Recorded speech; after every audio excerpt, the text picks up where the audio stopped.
Human physical development यानी मानव शारीरिक विकास पर आधारित आज के इस बेहतरीन एक्सप्लेनर में आपका स्वागत है। बचपन से लेकर बड़े होने तक हमारा शरीर लगातार बदलता है, राइट?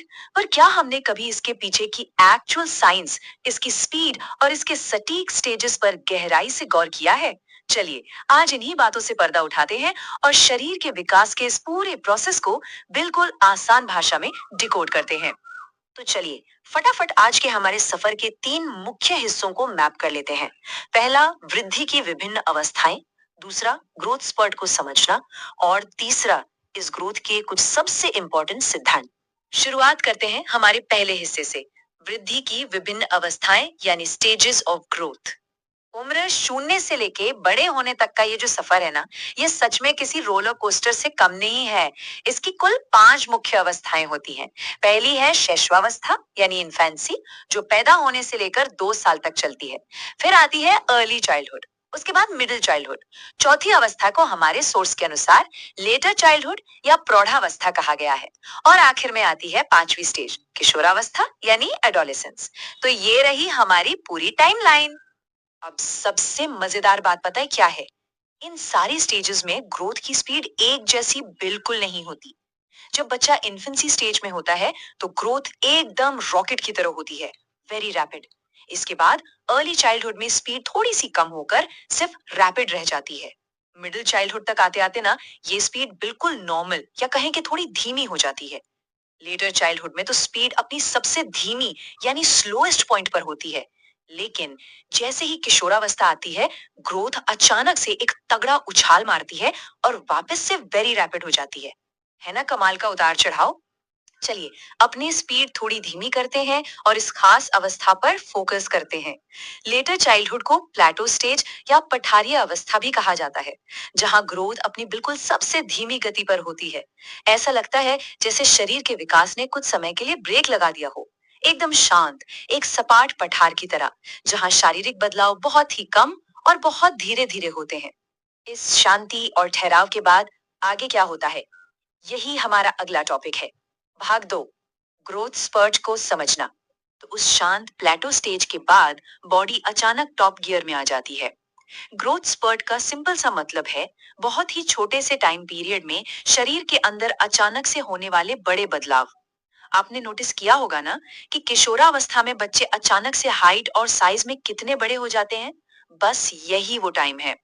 एक छोटे से विंडो में जबरदस्त फिजिकल चेंजेस आना, यही ग्रोथ स्पर्ट कहलाता है। अब आगे बढ़ते हैं हमारे तीसरे और आखिरी हिस्से की तरफ, जहां हम ये देखेंगे कि आखिर ये सब काम कैसे करता है। भाग 3, वृद्धि के महत्वपूर्ण सिद्धांत। तो ग्रोथ काम कैसे करती है, इसके 5 बड़े बायोलॉजिकल रूल्स हैं। पहला, ये पूरी तरह से एक्सटर्नल फिजिकल स्ट्रक्चर से जुड़ी है। दूसरा, ये परिपक्वता पर आके रुक जाती है। तीसरा, ये हेरिडिटी और इन्वायरमेंट दोनों पर डिपेंड करती है। चौथा, ये पूरी तरह से एक जैविक प्रक्रिया है। और पांचवा, ये हमेशा पॉजिटिव होती है। चलिए इन्हें थोड़ा करीब से समझते हैं।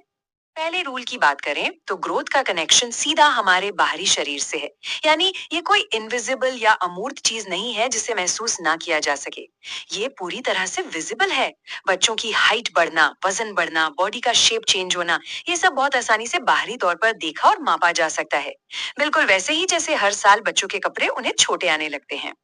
अब आती है एक बहुत ही क्रूशल बात। ग्रोथ ना कोई ऐसी चीज नहीं है जो जिंदगी भर चलती रहे। इसकी एक स्ट्रिक्ट बायोलॉजिकल फिनिश लाइन होती है, जिसे मैचुरेशन यानी परिपक्वता कहते हैं। ग्रोथ एक कंटिन्यूअस एंडलेस प्रोसेस बिल्कुल नहीं है। एक सर्टेन पॉइंट आएगा, मैचुरेशन हिट होगी और वहां पर आकर हमारी फिजिकल ग्रोथ परमानेंटली रुक जाएगी। एक और इंटरेस्टिंग सवाल, ग्रोथ तय कौन करता है? असल में ये दो ताकतों का एक परफेक्ट बैलेंस है। एक तरफ है हेरिडिटी यानी अनुवांशिकता, जो एक ब्लूप्रिंट की तरह हमारे पेरेंट्स के जेनेटिक्स से आती है, जैसे हमारी हाइट के लिमिट या स्किन कलर। लेकिन दूसरी तरफ है हमारा एनवायरनमेंट, यानी हमारा बाहरी माहौल और न्यूट्रिशन। किसी की भी ग्रोथ सिर्फ जेनेटिक्स या सिर्फ माहौल पर डिपेंड नहीं करती, बल्कि इन दोनों के बेहतरीन कॉम्बिनेशन का रिजल्ट होती है।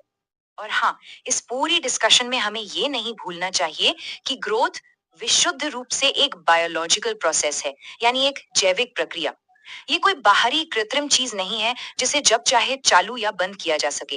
ये प्रकृति का बनाया हुआ एक नियम है जो अपने आप बिल्कुल नेचुरल तरीके से हमारे शरीर के अंदर काम करता है। अब आते हैं एक ऐसे रूल पर जो ग्रोथ के नेचर को बहुत ही ब्रिलियंट तरीके से समझाता है। ग्रोथ हमेशा पॉजिटिव होती है, यानी धनात्मक। इसका क्या मतलब है? इसका सीधा सा मतलब है कि ग्रोथ का मीटर हमेशा आगे ही बढ़ता है। ऐसा तो कभी नहीं होता ना कि किसी की हाइट एक बार बढ़ने के बाद वापस कम हो जाए। इम्पॉसिबल। ये स्लो हो सकती है, पठार की तरह रुक सकती है, या मैच्योरेशन आने पर पूरी तरह खत्म हो सकती है। लेकिन ये कभी नेगेटिव नहीं हो सकती। ये श्रिंक नहीं होती।